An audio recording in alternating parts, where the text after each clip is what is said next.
આજે આપણે બનાવીશું ફરાળી વાનગી સાબુદાણાની ખીચડી અને એકદમ સરસ છૂટા છૂટા સાબુદાણા રહે તે રીતે અને ટેસ્ટમાં પણ એકદમ સરસ બનીને આ રેડી થાય છે. ફ્રેન્ડ્સ, તમે આ રીતે જરૂરથી ટ્રાય કરજો. તેના માટે મેં અહીંયા પરફેક્ટ માપ સાથે આ રેસીપી આપેલી છે. મેં અહીંયા 2 કપ સાબુદાણા લીધેલા છે, તો તમારે સામે 2 કપ જ પાણી એડ કરીને એને કલાક માટે ઢાંકીને રાખી દેવાનું છે. પછી આપણે ચાયણીમાં એને સહેજ નાખી દેવાનું છે, ભાત ઓસાવવાની, એટલે એકદમ સરસ આ રીતે સાબુદાણા આપણા રેડી થશે. અને મેં 2 મીડિયમ સાઇઝના બટેકા છે તેને બાફીને લીધેલા છે અને 1 વાટકી મેં મગફળીના બી લીધેલા છે. તેને આપણે સૌપ્રથમ એક કઢાઈમાં 2 ટેબલ સ્પૂન તેલ ગરમ કરવા રાખેલું છે અને તે તેલ ગરમ થઈ જાય એટલે આપણે પહેલાં સિંગદાણા લીધેલા છે, જે મગફળીના બી, તેને આપણે શેકી લેવાના છે કાચા.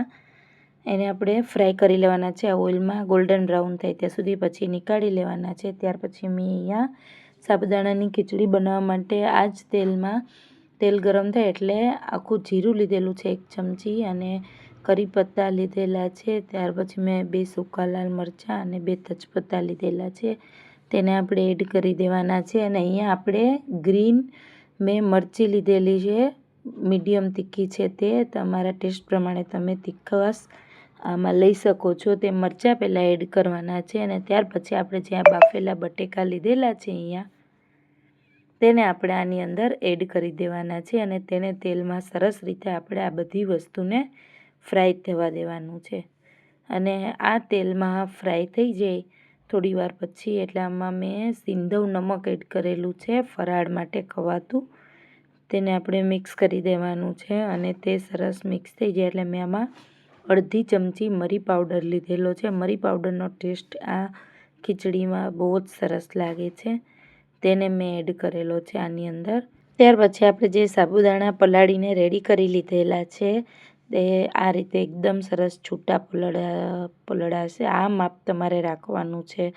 મેં જે તમને પલાળવા માટેનું માપ આપેલું છે કે જેટલા સાબુદાણા હોય તેટલું જ પાણી આપણે આની અંદર એડ કરવાનું છે. એટલે પછી આ સાબુદાણા આપણે આની અંદર એડ કરી દેવાના છે પલાળેલા, અને આપણે લીલા દાણા એડ કરી દેવાના છે અને સરસ આને મિક્સ કરી દેવાનું છે. ત્યાર પછી આપણે 2 મિનિટ માટે આને ઢાંકીને રહેવા દેવાનું છે, એટલે તે સરસ બધા સાબુદાણા આપણા એકદમ ટ્રાન્સપરન્ટ થઈ જશે અને ચડી જશે. અને 2 મિનિટમાં વચ્ચે વચ્ચે ક્યારેક તમારે આ રીતે ચમચો ફેરવતો જવાનો છે. અને પછી આપણે 70% આ કૂક થાય સાબુદાણા આપણા, એટલે આપણે એકદમ ગેસને ઓફ કરી દેવાનો છે. અને તમે જોઈ શકો છો કે હવે આપણી આ સાબુદાણાની ખીચડી રેડી થવા આવી છે. તો મેં આમાં લીંબુનો રસ એડ કરેલો છે 1 ચમચી અને લીલા દાણા થોડા એડ કરેલા છે.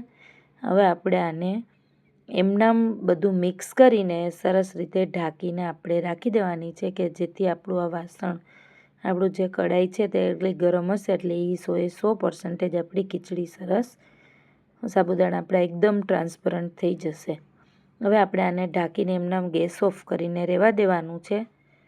અને 2 મિનિટ પછી તમે પાછું આમાં ચેક કરશો એટલે આપણી 100% સાબુદાણાની ખીચડી એકદમ છૂટા છૂટા સાબુદાણા રહેશે એ રીતે બનીને રેડી થઈ જશે. તમે આમાં જોઈ શકો છો ફ્રેન્ડ્સ, આ આપણી સાબુદાણાની ખીચડી બનીને રેડી થઈ ગઈ છે. ફ્રેન્ડ્સ, તમે આ રીતે જરૂરથી ટ્રાય કરજો. તમારી પણ આવી જ સરસ ખીચડી સાબુદાણાની બનીને રેડી થશે. આ રેસીપી સારી લાગે તો મારી ચેનલને જરૂરથી લાઇક, સબસ્ક્રાઈબ અને શેર કરજો.